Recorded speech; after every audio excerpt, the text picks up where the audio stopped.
Des manifestations anti-pass sanitaire ce samedi dans plusieurs villes de province et à Paris où plusieurs rassemblements ont lieu et notamment place du Trocadéro. C'est là qu'on vous retrouve Laetitia Soudi. Laetitia, est-ce que ces manifestants sont nombreux cet après-midi et qui sont-ils?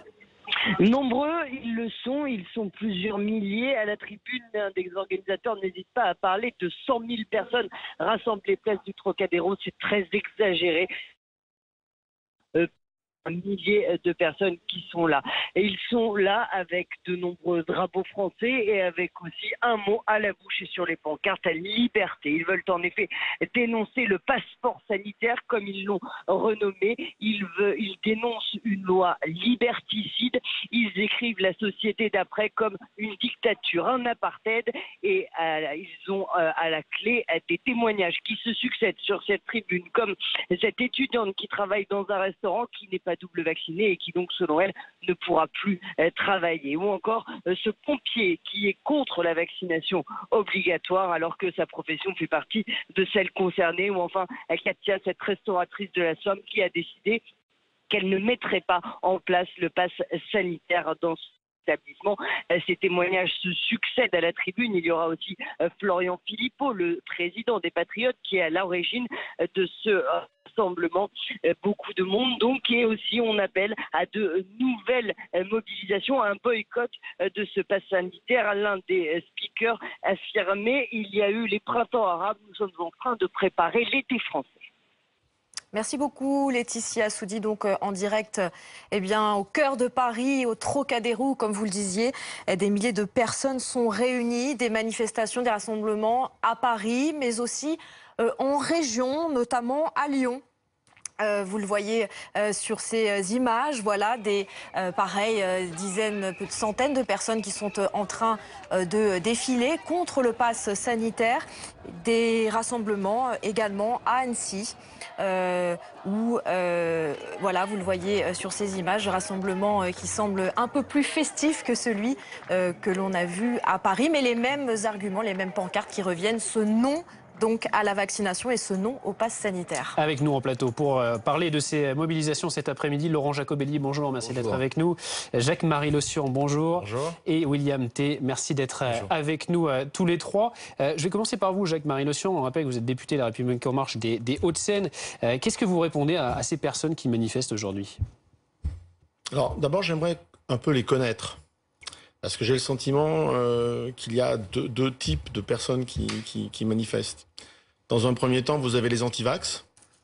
Eux, j'ai rien à leur dire. Ils vivent dans un autre monde, une autre planète, donc on ne peut pas les convaincre. C'est trop tard.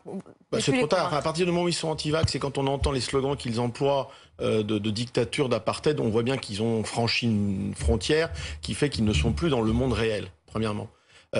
Quand vous parlez de dictature, il est évident que si on était en dictature, il finirait la soirée en prison, ce qui ne sera pas le cas.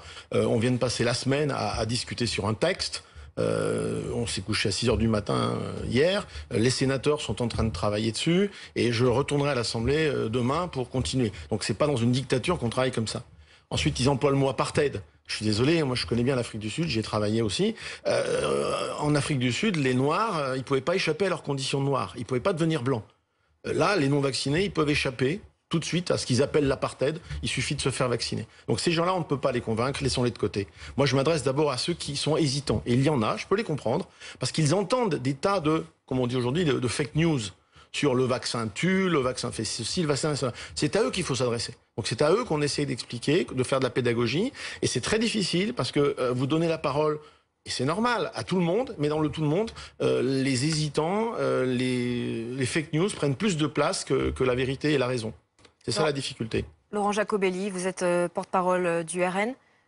Vous êtes d'accord? Est-ce qu'il y a des fake news dans ces rassemblements? Ah ben, il y en a partout. Il y en a dans ce rassemblement, bien évidemment. Il y en a eu de la part du gouvernement. Je rappelle qu'il y a quelques semaines, M. Véran nous expliquait qu'il n'y aurait pas de passe sanitaire à l'entrée des restaurants. Le président de la République lui-même nous expliquait qu'il était contre, qu'il ne voulait pas diviser les Français. Or, ils l'ont fait. Et je pense que tout le problème est là. Et monsieur le député, je vous rejoins sur quelque chose. Il est très difficile de savoir qui manifestent réellement, force est de constater que des gens manifestent. Et peut-être qu'ils manifestent dans la rue parce que les lois elles-mêmes sont un peu malmenées. Or, nous sommes dans un état de droit. Quand on voit que des lois mal fagotées sont votées à la va-vite avec certains pans qui sont ou qui seront rejetés par le Conseil d'État, dont certains ministres disent attendez, je me permets de terminer, dont certains ministres disent eux-mêmes, elles ne sont pas faites pour appliquer, mais pour inciter les Français, voire pour les secouer et leur faire peur, on dévalorise l'idée même de la loi et donc de l'état de droit. Quand on voit aussi que certaines libertés sont remises en cause, des libertés de circuler, d'entreprendre et de travailler, alors que l'État lui-même ne donne pas les moyens de remplir les conditions. Je m'explique. Dans certaines professions, des gens vont se voir remercier de leur travail, plus payés à partir de septembre. Tout simplement parce qu'ils ne seront pas vaccinés. Mais dans certaines zones du territoire français aujourd'hui, il n'y a plus de prise de rendez-vous possible. L'Agence régionale de santé a demandé dans les Hauts-de-France et en Bourgogne-Franche-Comté d'arrêter la prise de rendez-vous pour la première dose parce qu'ils voulaient se concentrer sur la deuxième dose vu qu'il n'y avait pas assez de vaccins. Imaginons qu'ils aient un rendez-vous dans 15 jours. Avec la meilleure volonté du monde, ils ne pourraient pas être vaccinés à temps pour respecter la loi et le fait qu'ils gardent leur boulot. Comment voulez-vous, quand le gouvernement est incapable de mettre en place les conditions de respect d'une loi mal ficelée qu'il propose lui-même, que les gens aient confiance? Je pense qu'il faut arrêter la folie. Pour autant, faut-il employer le terme de dictature sanitaire? Ah non, moi je ne l'emploie pas. Non, non, absolument pas. Donc vous ne partagez pas ce terme qui est employé par des pas du tout. Je pense que nous ne sommes pas en dictature. En revanche, je m'émeus toujours lorsque l'on met à mal un certain nombre de libertés et que cela ne me semble pas justifié ni par la situation, ni par les moyens mis en place par le gouvernement.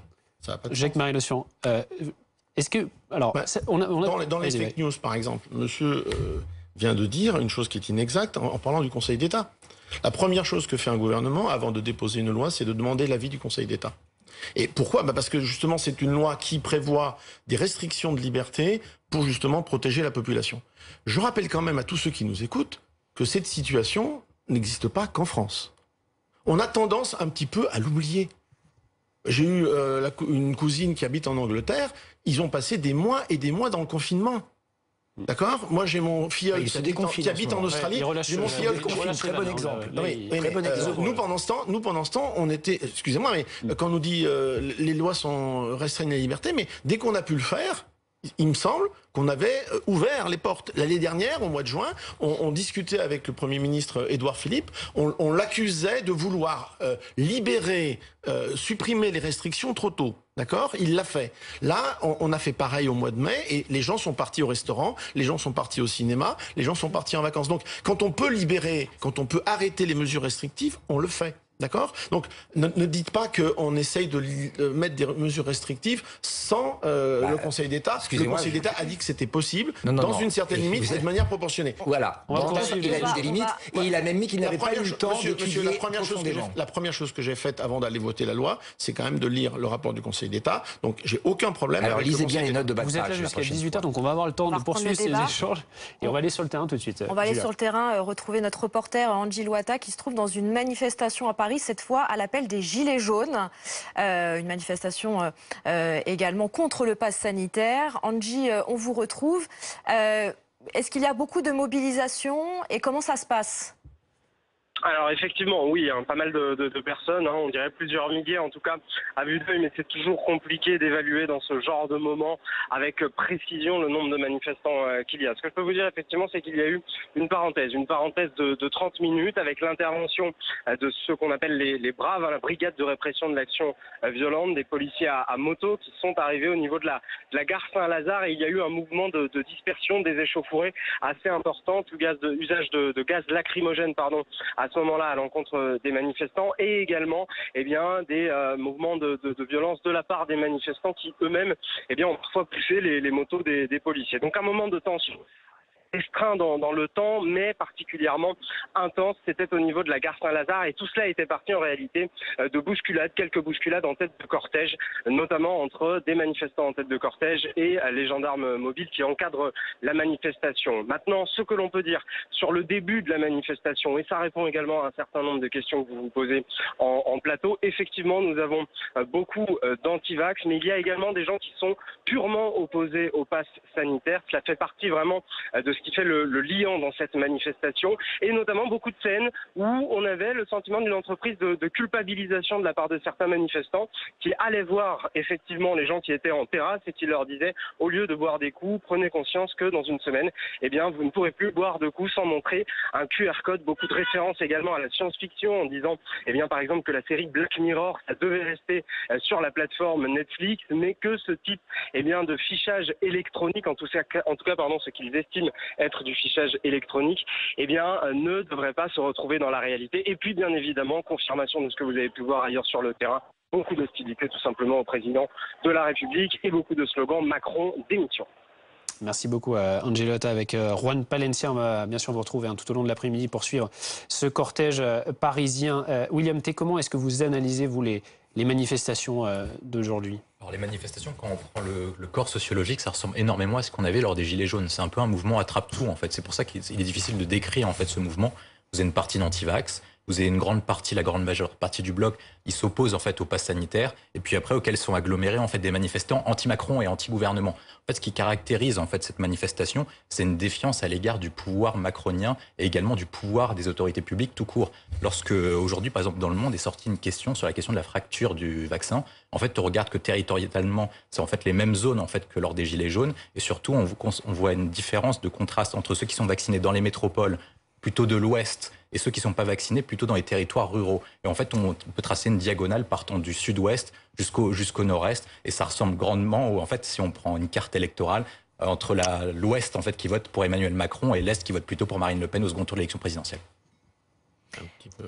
Merci beaucoup. On reviendra sur ces questions. Le pass sanitaire, justement, on voit que toutes ces personnes qui sont contre, et il y en a un qui est carrément pour, c'est Christian Estrosi, le maire de Nice, qui voulait l'imposer dans les centres aérés pour les enfants. Mais finalement, le maire de Nice a fait machine arrière et il n'y aura pas de pass sanitaire. Il sera uniquement proposé.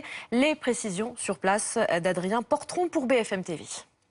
C'est parti d'hier soir, un mail de la ville de Nice qui a été envoyé hier soir aux parents. À l'intérieur de celui-ci, il est clairement mentionné que les enfants pourraient être accueillis dans les centres de loisirs seulement s'ils sont munis d'un test de moins de 48 heures, d'un certificat de vaccination pour les plus de 12 ans ou encore d'un certificat de rétablissement de la Covid, des modalités qui laissent penser à un pass sanitaire obligatoire. Et pourtant, ce matin, sur notre antenne et sur Twitter, le maire de la ville de Nice, Christian Estrosi, a déclaré que ce n'est pas un pass sanitaire. Il dit, je cite, la ville de Nice propose et recommande aux familles ces tests salivaires. La mesure n'est donc finalement pas obligatoire et je vous propose d'écouter à ce sujet le directeur général des services de la ville de Nice. Nous proposons de mettre à la disposition des familles des tests salivaires de façon à ce qu'on puisse savoir quand on va dans une structure si on est ou non porteur du virus. Nous ne pouvons pas le rendre obligatoire, eh bien nous le recommandons de façon à ce que les familles puissent y avoir un accès facile. C'est la raison pour laquelle d'ailleurs nous mettons en place à partir de lundi une structure dédiée aux enfants pour que tous ceux, et ils sont très nombreux, qui veulent être rassurés puissent avoir ce test. Cette règle, elle s'appliquera progressivement à partir de la semaine prochaine dans tous les centres d'accueil et de loisirs municipaux. Il y a au total 33 centres municipaux et 2 colonies municipales ici à Nice. Cela représente 3200 places, c'est conséquent. Et donc, dès lundi, les enfants pourront être accueillis juste derrière moi au théâtre de Verdure pour se faire dépister. Il y aura un box spécifique où seront réalisés des tests salivaires. Nous sommes en direct avec Jean-Paul Stahl. Bonjour, merci d'être avec nous. Vous êtes professeur de maladies infectieuses au CHU de Grenoble. On va faire un point avec vous sur la situation sanitaire actuelle. Est-ce qu'on peut dire d'abord qu'on est dans la quatrième vague, et qui sont les personnes qui sont actuellement hospitalisées pour Covid ? On est totalement dans la 4e vague et elle est en train de monter. La seule question, c'est de savoir jusqu'où elle va monter et quel va être son impact sur le système de santé. Mais la 4e vague, elle est là. Alors les répercussions sur le système hospitalier, c'est encore trop tôt pour le dire, parce qu'on sait depuis le début de l'épidémie qu'il y a toujours un décalage d'un minimum de 3 semaines entre ce qui se passe en termes de contamination dans la population générale et puis l'impact sur le système hospitalier. Donc c'est beaucoup trop tôt pour dire quelle va être l'ampleur de la répercussion. Il y en aura forcément une, ça c'est obligé. Maintenant, est-ce qu'elle nous submergera comme elle l'a fait ou elle a failli le faire à l'occasion des derniers épisodes, ça je peux pas vous le dire. Il y a quand même un paramètre essentiel qui est la vaccination, qui est intervenu pour limiter, bien entendu, l'ampleur des répercussions.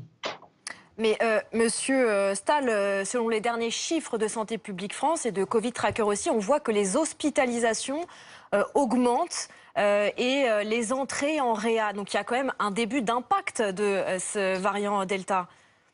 Tout à fait, tout à fait. Il y a un début d'impact. Ce que je veux dire, c'est est-ce que cet impact va ressembler aux autres, c'est-à-dire saturer le système de santé, ou est-ce que ça va s'arrêter avant? Ça, je suis encore bien incapable de vous le dire. Mais l'impact, il existe, oui, bah c'est mécanique. Hein. Vous avez sur 100 infections Covid, il y en a 80 qui vont rester chez eux, voire présenter aucun symptôme. Il y en a 20 qui vont être hospitalisés. Parmi ces 20, il y a 15% environ qui vont aller en réanimation. Ça, c'est quelque chose qu'on connaît depuis le début. Professeur Stahl, on a vu les images il y a quelques minutes de ces manifestants contre le pass sanitaire, contre la vaccination pour certains. Ça vous fait bondir de voir ces personnes dans la rue avec ces slogans? Ça me met en colère. Ça me met en colère parce que ces gens-là vont être responsables des contaminations à venir, donc des hospitalisations, donc éventuellement des morts. Et il faut quand même rappeler un chiffre que tout le monde semble avoir oublié, c'est qu'à ce jour, on a quand même observé plus de 110 000 morts en France. Et qu'à une époque, c'était un Airbus qui s'écrasait tous les jours. Je ne cherche pas à stigmatiser Airbus, bien évidemment, mais un avion qui s'écrasait tous les jours. Et tout ça, tout le monde l'a oublié. Ça y est, hop, ça n'existe plus. On a la mémoire vraiment trop courte. Et puis d'autre part, le raisonnement qui est sous-tendu là derrière est tout sauf scientifique. Et ce qui me met encore plus en colère, en tant que soignant, c'est que tout ça est alimenté par le discours de certains hommes ou femmes politiques qui ne cherchent que leur intérêt particulier au détriment de la santé publique. Et ça, c'est parfaitement inacceptable. Ces gens-là devraient avoir un minimum de sens des responsabilités pour parler correctement de la vaccination et avec des éléments scientifiquement établis. Ça c'est vraiment extrêmement, extrêmement dommageable. Merci beaucoup Jean-Paul Stahl. Je rappelle que vous êtes professeur de maladies infectieuses au CHU de Grenoble. Tout de suite, votre chronique, c'est les vacances. Nous allons partir gare Montparnasse. Votre programme avec Magnolia.fr. Changez votre assurance de prêt et économisez sur Magnolia.fr, comparateur en assurance de prêt immobilier.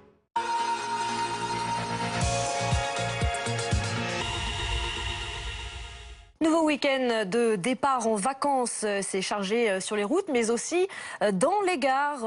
Thomas Herman, vous êtes justement gare Montparnasse à Paris. Beaucoup de monde aujourd'hui. Il y a ce contexte particulier avec le Covid. Est-ce qu'on pense déjà au pass sanitaire qui sera bientôt appliqué ? Eh bien, on y pense, mais on sait qu'on passe un peu entre les mailles du filet puisque ce pass sanitaire, il sera effectif qu'au début du mois d'août avec des contrôles renforcés par la SNCF, avec plusieurs critères à remplir pour pouvoir embarquer à partir de la date de la mise en place de ce pass sanitaire, soit une vaccination complète, un document pour attester que l'on a été positif au coronavirus ces 6 derniers mois ou encore un test PCR ou antigénique avant d'embarquer dans le train. Mais on a conscience de la menace de ce variant Delta cet été. Pas question de relâcher les efforts, nous disaient les voyageurs que nous avons rencontrés aujourd'hui. On va faire attention sur son lieu de vacances. Écoutez ces voyageurs au micro de Marjorie Marciac. De toute façon, nous, on est tous vaccinés ici. Donc après, quand on sera en famille, on fera pas spécialement, on mettra pas les masques dans le gîte pendant une semaine, par exemple. Mais après, quand on sera dans les lieux publics, on essaiera d'être un minimum voilà. C'est toujours un peu les mêmes réflexes que quand on est en intérieur, le masque, voilà, si on va au restaurant, le masque. On va quand même faire attention. Non, on fait quand même attention entre nous. On va essayer de respecter les distances si on peut. Après, on part en vacances, donc c'est difficile. On s'est vacciné, on a la double dose. Après, on essaie d'être raisonnable quand même, quoi qu'il advienne. Mais on y pense après. C'est toujours un peu contraignant, mais on va faire attention. Alors c'est pas l'un des plus gros week-ends de départ en vacances tout de même. Il y a des voyageurs qui quittent la région parisienne, d'autres qui sont déjà de retour en vacances. Ils savent qu'ils ne vont pas forcément trouver le soleil en allant en vacances pendant cette fin de semaine et cette fin de mois de juillet. Tout de même, ils restent quand même optimistes. 900 000 personnes tout de même vont emprunter les TGV et l'ensemble des trains de la SNCF ce week-end. Le top 3 des destinations ici en gare de Paris-Montparnasse, c'est Bordeaux, Nantes et Rennes.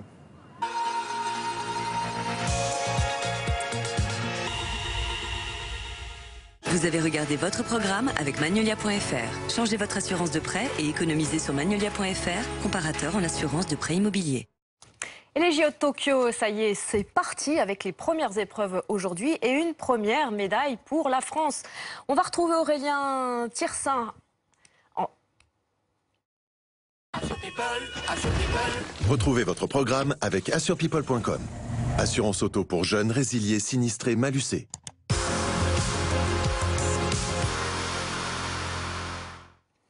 Et donc on va retrouver Aurélien Thirsin en direct de Tokyo. C'est donc une médaille de bronze pour la France.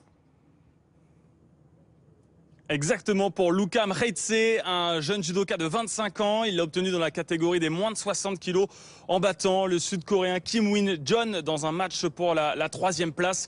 Beaucoup d'émotions, beaucoup de fierté pour ce garçon qui est né en Géorgie, à Tbilissi, qui a dû fuir la guerre en Ossétie du Sud avec ses parents à l'âge de 13 ans. Il a débarqué en Seine-Maritime au Havre, et donc beaucoup d'émotions pour celui qui apporte la première médaille à la délégation française. Autre grand sourire et d'émotion pour Samir Aït Saïd, le gymnaste s'est qualifié pour la finale des anneaux. Lui qui s'était fracturé la jambe lors des derniers Jeux Olympiques à Rio et qui a en plus porté le drapeau lors de la cérémonie olympique hier à Tokyo. Ensuite, le basket à 3 contre 3 féminine. Il y a une défaite d'abord inaugurale face aux États-Unis et puis les filles se sont bien reprises en battant l'Italie. Ensuite, le cyclisme sur route, David Gaudu signe une 7e place, une belle 7e place, c'est le premier français, mais la médaille d'or revient à l'équatorien Richard Carapace, à qui on fera très certainement une très grande fête à Quito en Équateur, puisque c'est le 2e titre olympique simplement dans l'histoire de ce pays d'Amérique du Sud. Au classement des médailles, la France avec ce bronze est 19e pour le moment après la première journée, et c'est la Chine qui caracole en tête comme souvent avec déjà 4 médailles dont 3 en or.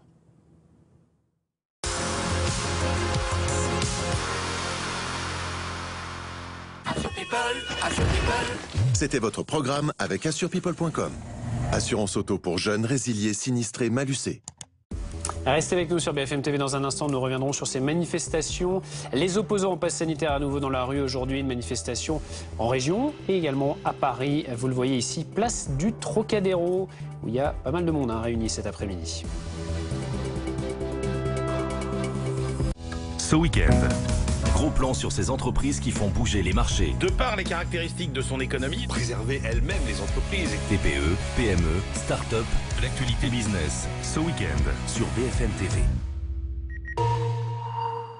Votre programme avec Imerialis, réseau de marchands de biens affiliés. Vous aussi, devenez marchand de biens en rejoignant notre réseau. réseau.imerialis.com.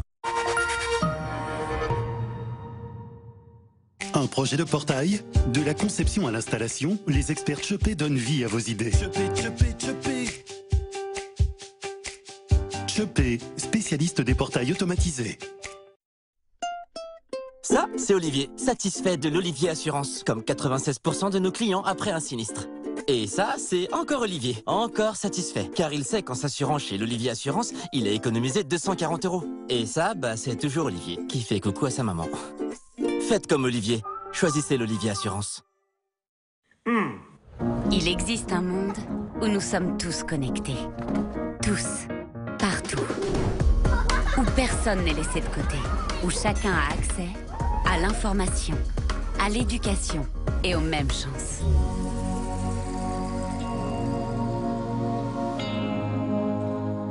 Quand le monde est ses habitants sont connectés.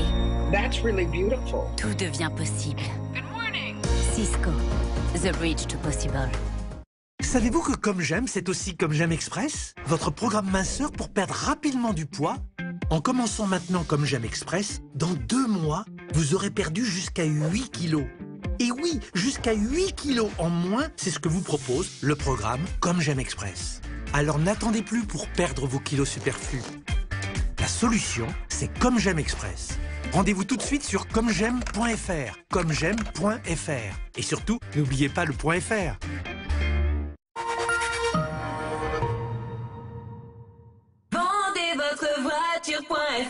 Combien vaut votre voiture? Entrez les informations de votre voiture sur vendezvotrevoiture.fr et recevez le prix de vente final sans vous déplacer. Prenez ensuite un rendez-vous de reprise et vendez votre voiture au prix annoncé. Je recommande pour une vente simple et sans souci. Rendez-vous maintenant sur www.vendezvotrevoiture.fr.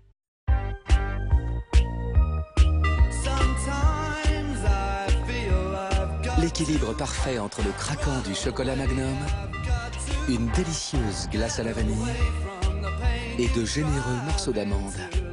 Redécouvrez le plaisir de Magnum Amande. Magnum, fidèle au plaisir. Et vous, quelle cuisine so cook êtes-vous? So wow, so good, so bien vu, so cook, cuisine équipée. Pas cabaya. Ouais, ça c'est cabaya. Ah non, pas cabaya. Cabaya, cabaya, cabaya, pas cabaya. Cabaya, pas cabaya. Cabaya, pas cabaya. Cabaya. Et toi, t'es cabaya ou pas? Découvre nos sacs sur cabaya.fr. Mes chers appareils, j'ai une grande nouvelle pour vous. Duracell vous a toujours donné de la longévité. Désormais, nous voulons encore plus de performance. Avec les nouvelles piles Duracell Optimum, toi la voiture télécommandée, tu iras beaucoup plus vite. Et toi le tournevis, tu tourneras beaucoup plus vite. Nouveau Duracell Optimum, un grand pas pour les piles et une nouvelle ère pour les appareils. Essayez Duracell Optimum, notre nouvelle génération de puissance.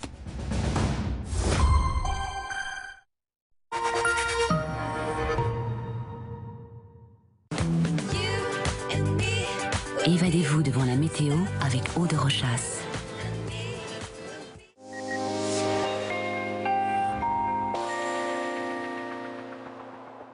Vous l'avez probablement constaté, peu à peu ce week-end, le beau temps est en train de se réfugier du côté de la Méditerranée. Là, ça reste assez chaud, 27, 28 degrés ce samedi du côté du Lavandou, 22 à 23 degrés pour se baigner. On l'a remarqué, oui, la plage est bondée, ça va continuer pour ce dimanche. Là, le soleil va bien résister en Méditerranée. En revanche, sur le reste du pays, ce sera encore assez mitigé à cause de cette goutte froide. Oui, la 6e de la série à nous survoler cet été, qui va remonter, mais très lentement en direction de la mer du Nord. Les pluies associées vont persister, voyez, le long des côtes de la Manche notamment. Elles vont arriver en direction des Hauts-de-France dans le courant de la nuit. On va retrouver cette poche pluvieuse, orageuse de la Normandie au bassin parisien jusqu'aux frontières belges, qui va progresser lentement, là aussi, en direction des Ardennes dans l'après-midi. Alors ça va se dégager tout de même à l'ouest, mais là, les averses vont se réactiver en journée. On aura des averses orageuses de la Bretagne en descendant vers les Charentes et l'Auvergne. À l'avant, également quelques coups de tonnerre le long des reliefs de l'Est. Mais le soleil va plutôt bien résister tout de même de l'Alsace jusqu'à la Méditerranée. Les températures, elles perdent quelques degrés en matinée. Comptez tout de même 22 degrés à Marseille. Dans l'après-midi, là, on sera en dessous des moyennes de saison au nord et à l'ouest du pays. Avec de 21 à 26 degrés en général. Dans le même temps, de 27 à 33 degrés dans le sud-est. Là, c'est encore l'été. 33 à Marseille ou du côté d'Ajaccio pour ce dimanche après-midi. Lundi, on ne changera quasiment rien dans le nord du pays, avec à nouveau ces fortes averses qui vont persister, notamment au nord de la Seine, où les crues sont toujours en cours ces jours-ci.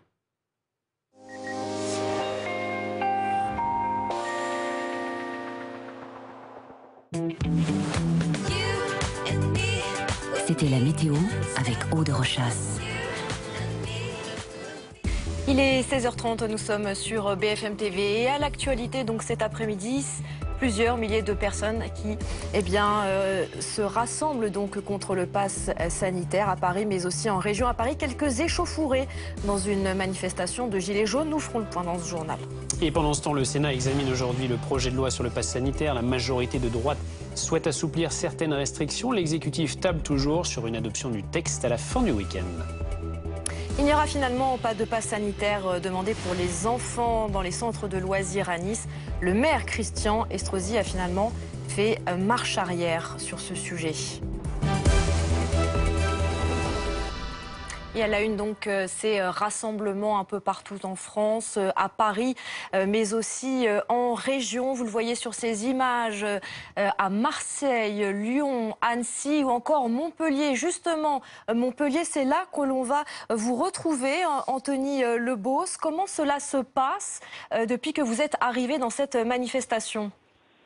Alors désormais, la manifestation est quasiment terminée. Il y a encore une dizaine de personnes qui sont rassemblées sur la place de la Comédie, là où la manifestation avait débuté. Mais c'est vrai qu'au total, on peut dire depuis 14 heures, depuis le début de cette manifestation, il y a eu plusieurs milliers de personnes qui se sont rassemblées. Et c'est déjà la 3e mobilisation de ce genre ici à Montpellier, après une première mobilisation le 14 juillet et une deuxième le 17 juillet dernier, manifestation qui s'est déroulée toujours dans le calme, sous les applaudissements, avec aussi des artistes qui se sont exprimés il y a maintenant une demi-heure, qui ont pris la parole devant les manifestants, dont une artiste indépendante qui a affirmé qu'elle jouera sa pièce de théâtre, même sans demander un pass sanitaire au public, tout en martelant les termes discrimination, tri, ce pass sanitaire, on n'en veut pas, on ne veut pas de ce gouvernement qui nous veut du mal. Voilà ce qu'elle dit en substance, insistant aussi sur l'importance de la liberté de circuler, de disposer de son corps librement. Je mourrai libre plutôt que de vivre esclave, disent certains manifestants. Et c'est bien d'ailleurs le message qui est régulièrement entendu au sein de cette manifestation. Un appel à la liberté, un appel à la résistance. Je ne suis pas un QR code. Non à la vaccination expérimentale de masse. Voilà ce qu'on peut lire sur les t-shirts et sur les pancartes. Et au cœur du cortège, on a vu plusieurs types de profils. Des actifs, des retraités, des jeunes, des moins jeunes, voire même des très jeunes qui sont venus avec leurs parents, parce que c'est aussi un autre des messages qu'on a entendu. Il y a beaucoup de parents qui nous ont interpellés, qui nous ont dit « Pensez aux générations futures, pensez aux enfants », parce qu'ils vont devenir esclaves de cette société, des manifestants qui se considèrent, ou ils jugent, qui se considèrent comme des parias, des cobayes de l'industrie pharmaceutique, Et selon eux, ce pass sanitaire, c'est un chantage pour eux, avec aussi certains qui ont fait quelques références à la marge à l'apartheid du régime nazi. Bon, ça représente évidemment pas l'ensemble de cette manifestation qui est désormais terminée ici à Montpellier. Merci beaucoup Anthony Lebos, donc à Montpellier pour BFM TV, manifestation donc terminée sur place. Avec nous en plateau pour en parler, Laurent Jacobelli, porte-parole du Rassemblement National, Jacques-Marie Lossure, député La République En Marche des Hauts-de-Seine, William T, président du think tank Le Millénaire, et Thomas Soulier du service politique de BFM TV. Laurent Jacobelli a une réaction là par rapport notamment à cette manifestation à Montpellier. Anthony Lebos nous décrivait un petit peu ce qu'il y avait comme slogan, comme message qui était porté parfois extrême dans ces manifestations. Bien sûr, et je pense que c'est intolérable. On entend des références à la Shoah, des régimes dictatoriaux. Je pense que ce type de propos n'ont pas leur place dans notre pays. En revanche, il ne faut pas que l'arbre cache la forêt. Bien sûr, il y a des gens radicalisés dans ces manifestations, mais il y a une autre radicalité qu'il faut quand même souligner, et une autre brutalité qu'il faut souligner, c'est celle du gouvernement. J'aimerais rappeler la brutalité des mesures qui nous sont annoncées. On va annoncer à certains pompiers, certaines infirmières qu'à partir du 15 septembre, ils devront rentrer chez eux sans salaire. Est-ce que vous vous rendez compte de ce que cela veut dire? S'ils ne sont pas vaccinés, vous avez raison. Dites-le quand même. Et je le dis. Je le dis. Et on a pris depuis le début. Je vais terminer. Nous avons pris depuis le début, enfin le gouvernement a pris depuis le début le problème dans le mauvais sens. D'abord, là où il aurait dû y avoir une concertation. Vous savez, avec Marine Le Pen, nous sommes pour l'Union nationale sur des grands sujets. Et très honnêtement, si le gouvernement avait travaillé avec ses oppositions pour essayer de réfléchir à des mesures sensées, de bon sens, applicables, sur lesquels il pouvait y avoir un consensus, je pense que les choses aujourd'hui se passeraient autrement. Je pense que si le gouvernement était cohérent dans ses injonctions, et qu'il ne préconisait pas des injonctions contradictoires, il y aurait une adhésion aux mesures. Mais quand on vous dit une semaine, le masque en extérieur ne sert à rien, et la semaine prochaine, le masque en extérieur est obligatoire, ça déboussole les concitoyens. Et puis, une dernière chose, Quand on dit aux Français, pour lutter contre les nouveaux variants, on va grosso modo mettre en place la vaccination obligatoire, mais que chaque jour, dans nos aéroports, des milliers de personnes arrive sans être contrôlé, je le répète et je l'affirme ici, sans être contrôlé, on expose nos concitoyens. C'est pour les soignants, hein, entendons-nous bien, c'est pas pour la population. Ah si, moi j'appelle ça vacciner. Excusez-moi, quand vous ne pouvez pas faire, quand vous ne pouvez pas vivre une vie quotidienne sans faire 2 tests par jour, c'est une vaccination obligatoire qui ne porte pas son nom. Mais non. Mais vous m'avez coupé sur un argument que je tiens à préciser. Mais non. On laisse entrer le virus assez librement en France et on demande après aux Français et à leur liberté d'être la variable d'ajustement. Ce n'est pas acceptable. Monsieur Jacobelli, vous évoquiez une adhésion des Français à cela, enfin une non-adhésion selon vous. Pas tous. Voilà, une non-adhésion. Mais les chiffres quand même sont parlants parce que dans un sondage, on voit que 76% des Français approuvent à la décision du président Macron de rendre obligatoire la vaccination pour les soignants et aussi une majorité de Français approuvent l'extension du pass sanitaire. Donc voilà, monsieur Thomas Soulier, j'ai une question par rapport à ça.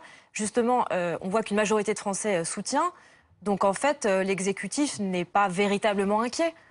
Oui, c'est vrai que ça ressemble beaucoup comme de gouttes d'eau au mouvement des Gilets jaunes. À l'époque, souvenez-vous, Emmanuel Macron avait annoncé beaucoup de choses en décembre 2018, des mesures qui étaient soutenues par les Français majoritairement sur le pouvoir d'achat, c'était à l'époque, et pourtant ce mouvement avait continué. Donc il n'y a pas de corrélation parfois entre les sondages et la mobilisation dans la rue. Est-ce qu'il y a oui ou non une inquiétude ?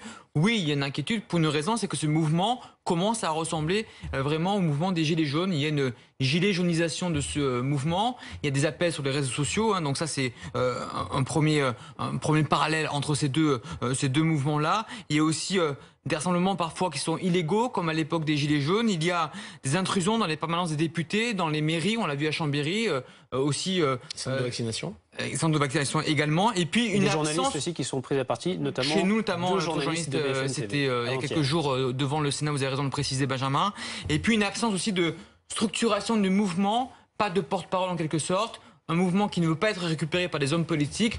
Donc on voit qu'il y a beaucoup de points communs. Et comme à l'époque, l'exécutif a eu du mal à répondre à ce mouvement-là, on voit qu'aujourd'hui aussi, l'exécutif a du mal à répondre à ces antipasses sanitaires. D'un côté, on dit qu'il faut les écouter. De l'autre, on emploie parfois des mots forts. On voit qu'il y a une difficulté de l'exécutif à répondre à ces personnes-là et leur apporter aussi peut-être des solutions concrètes. Jacques-Marie Lossian, William T, on va vous entendre dans un instant. On va tout de suite repartir au sein d'un cortège, le cortège parisien. C'était l'appel qui avait été lancé par des Gilets jaunes. Et c'est Angie Loata qui suit ce défilé, cette manifestation. Angie, on le rappelle, le cortège qui était parti de la place de la Bastille, qui doit rejoindre la porte de Champéret. Il y a eu quelques tensions tout à l'heure. Où en est-on à présent, Angie ? Alors effectivement, il y a eu quelques tensions tout à l'heure, une parenthèse de 30 minutes assez intense, assez violente, avec des affrontements entre notamment les brigades de répression de l'action violente, vous savez, ces policiers à moto qui sont venus suite à des bousculades en tête de cortège entre les gendarmes mobiles qui encadraient la manifestation et les manifestants en tête de cortège. Effectivement, à ce moment-là, quelques tensions, usage de gaz lacrymogène, et puis à l'instant également, nouvel usage de gaz lacrymogène, cette fois dans une atmosphère assez floue et sans grandes conséquences par la suite, puisque le cortège est désormais totalement reformé et que ça ne s'est pas totalement délité et qu'on n'a pas aujourd'hui et qu'on a maintenant désormais une visibilité encore plus forte sur le cortège dans son ensemble. Donc Bastille, porte de Champéret, on y arrivera dans quelques instants. Et sur l'ensemble, on assiste à une manifestation certes menée par les Gilets jaunes, mais dont le cœur est bel et bien constitué par donc des personnes qui sont totalement opposés au pass sanitaire, alors avec des revendications parfois différentes les uns des autres. Certains dénoncent notamment le fichage, le QR code, dénoncent le fait qu'il y ait autant de données qui circulent. Il y a également un ensemble de personnes qui sont tout simplement opposées au fait que l'on oppose deux catégories de la population, les vaccinés, les non vaccinés, avec également, je crois qu'à Montpellier, Anthony Lebos vous en parlait tout à l'heure, c'est également la même chose ici. Nous avons également parfois des références soit à l'apartheid, soit à la France libre, à la résistance. Ce sont des choses que l'on voit par-ci par-là dans ce cortège, effectivement. Et donc également une manière de concerner l'ensemble de la société sur tout le passage du cortège. On a vu des manifestants aller spontanément vers des gens qui étaient en terrasse en train de profiter de leur déjeuner tout à l'heure lorsqu'il était à 14h en début de manifestation et qui leur disaient réveillez-vous, réveillez-vous, bientôt vous ne pourrez plus faire ça sans montrer patte blanche. C'est véritablement le cri de ralliement, le cœur de cette manifestation dont le slogan le plus entonné aujourd'hui était liberté, liberté, liberté tout simplement. Merci beaucoup Anthony Lebos, donc en direct en direct donc des rues de Paris, un rassemblement donc anti-pass sanitaire, mais aussi avec une présence quand même assez importante de gilets jaunes. Jacques-Marie Lossian, est-ce que pour vous c'est une occasion pour eux, ces gilets jaunes, de relancer en quelque sorte leur mouvement? Je ne saurais pas vous dire. Sincèrement, on a d'autres préoccupations en ce moment que les gilets jaunes. La préoccupation, c'est la situation sanitaire. Pour ça, il faudrait qu'on évite des comportements irresponsables de certains. Monsieur, tout à l'heure, vous avez dit une chose qui est fausse. Concertation, il n'y a pas eu de concertation. Si. Les députés ont été consultés, les groupes parlementaires ont été consultés. Alors évidemment, Mme Le Pen n'est jamais à l'Assemblée, donc elle n'a peut-être pas répondu à la question qui lui était posée. Elle y a passé tout le temps. Nous sommes le seul groupe à avoir voté intégralement contre le pass sanitaire. C'est ce que nous faisons pareil. Le gouvernement refuse systématiquement tous les amendements. Je ne vous ai pas interrompu. Il laisse 2 minutes par amendement. Si c'est ça votre idée de la démocratie, je monsieur, ne vous ai pas interrompu. Franchement, il va falloir réviser vos classiques et revoir les fondements de ce qui fait le triptyque français, liberté, égalité, fraternité. Je pense que vous avez apparemment loupé des sessions. Allez-y. C'est très bien, monsieur, que vous disiez ça. Moi, j'ai vu pour la première fois Mme Le Pen depuis 6 mois à l'Assemblée. Vous n'y êtes pas, moi j'y suis. Non, on va avancer avec ce type d'arrangement. Je ne vous ai pas interrompu. Avec ce type. Non, mais je ne vais pas laisser. Non, mais peut-être. Mais monsieur, moi, je ne vous ai pas interrompu. Monsieur, vous voyez, en passant de responsable politique à politicard, vous agacez les Français et vous contribuez à faire en sorte qu'ils n'ont plus confiance en la parole publique. Vous pouvez dire tout ce que vous voulez. Merci. Il y a eu une concertation. Non, c'est la liberté, c'est votre liberté, heureusement. D'accord? Et je me battrai pour que vous puissiez dire toutes les bêtises que vous voulez. Ça, on est d'accord. Mais vous ne pouvez pas dire qu'il n'y a pas eu de concertation. Vous ne pouvez pas dire. Mépris. Vous ne pouvez pas dire qu'il n'y a pas eu de concertation. Quel mépris. Bon. Ensuite, chacun son tour. On est d'accord. Monsieur est méprisant. Vous comprenez bien, c'est bien le fondement du problème, c'est dans le sujet. Face au mépris, comment réagir? Face à la non-écoute des problèmes, comment réagir? Face à des gens qui ratent tout et qui sont suffisants. Mais comment des gens qui ont tout raté vont nous expliquer qu'ils sont les meilleurs? C'est inaudible. Finissez sur ce que vous étiez en train de dire. C'est pas parce que vous dites que je suis méprisant que c'est vrai. Les images peuvent dire le même. Les gens peuvent le constater. Moi, je dis simplement, tout à l'heure, vous avez montré à quelqu'un qui dit « ma liberté m'appartient ». Je pense qu'on a un problème. On a un problème de civisme et d'instruction civique en France. Et c'est pas la faute d'Emmanuel Macron qui est là depuis 4 ans. Depuis 30 ans, probablement, on a mal expliqué aux gens ce qu'était le civisme. Monsieur vient de parler de la fameuse liberté, égalité, fraternité, la devise de la République. Et moi, je reçois des mails de gens qui me disent « ma liberté, au nom de la liberté, vous faites des choses que vous ne devez pas faire ». Et ils citent, bien entendu, tous les articles de Constitution. Est-ce que je peux vous rappeler l'article 4 de la Déclaration des droits de l'homme et du citoyen? La liberté consiste à pouvoir faire tout ce qui ne nuit pas à autrui. Tout ce qui ne nuit pas à autrui. Eh bien, aujourd'hui, on a des limites. Je suis désolé. Quand vous avez quelqu'un, tout à l'heure, je discutais avec une personne juste à l'accueil qui me dit « Ah, c'est dangereux, je ne veux pas me faire vacciner ». Je dis « Madame, si vous ne vous faites pas vacciner, vous allez pouvoir prendre le virus, vous allez pouvoir le transmettre. » Et on a un problème ici de sémantique, de vocabulaire. Les gens disent le virus circule. Non, je suis désolé, le virus ne circule pas. Il ne flotte pas dans l'air à la ronde, il ne rentre pas dans le métro et ensuite va d'une station Robespierre à la station Danton. Non, c'est vous, monsieur, qui portez le virus. C'est nous qui pouvons transmettre le virus. De clarté, je ne sais pas, mais tout le monde, y compris sur tous les plateaux télé, vous dites le virus circule. Non, le virus se transmet. Il se transmet par les interactions humaines. Donc déjà, première chose. Deuxièmement, j'étais avec un collègue communiste il y a 2 jours, on parlait, moi je suis pour la vaccination obligatoire. Je dis, mais très bien, bonne idée, on fait comment pour contrôler? Il me dit, il y a le carnet de vaccination. Excusez-moi, qu'est-ce que c'est que le pass sanitaire? C'est un carnet de vaccination. Ah non. C'est exactement comme un carnet de vaccination. Quand on inscrit nos enfants à l'école, on doit vérifier qu'ils sont vaccinés contre la polio. Monsieur, vous êtes vacciné, j'espère?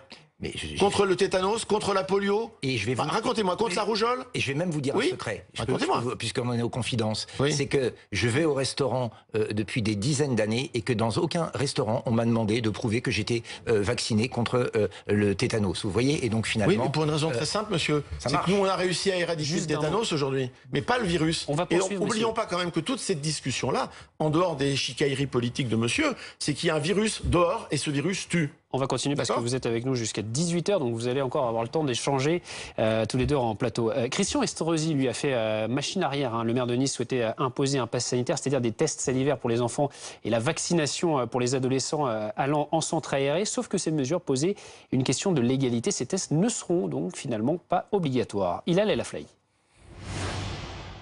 Voici le mail envoyé ce vendredi aux parents d'enfants inscrits dans des centres de loisirs niçois. La direction de l'enfance de la ville les informe des nouvelles règles sanitaires.